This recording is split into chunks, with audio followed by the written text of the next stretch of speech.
tatlong grupo. Ang Pulang Stallions, Tropang Astiguitos, at Lucho Guapitos ang mag-uunahan sa finish line upang magwagi at makakuha ng cases ng Red Horse Beer.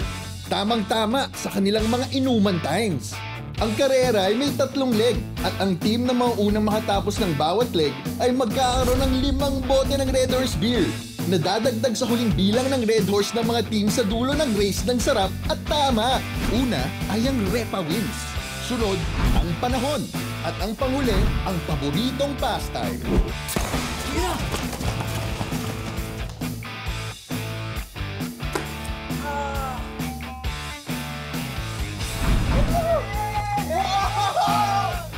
Lakas ng sarap, lakas ng tama, pero di wasak.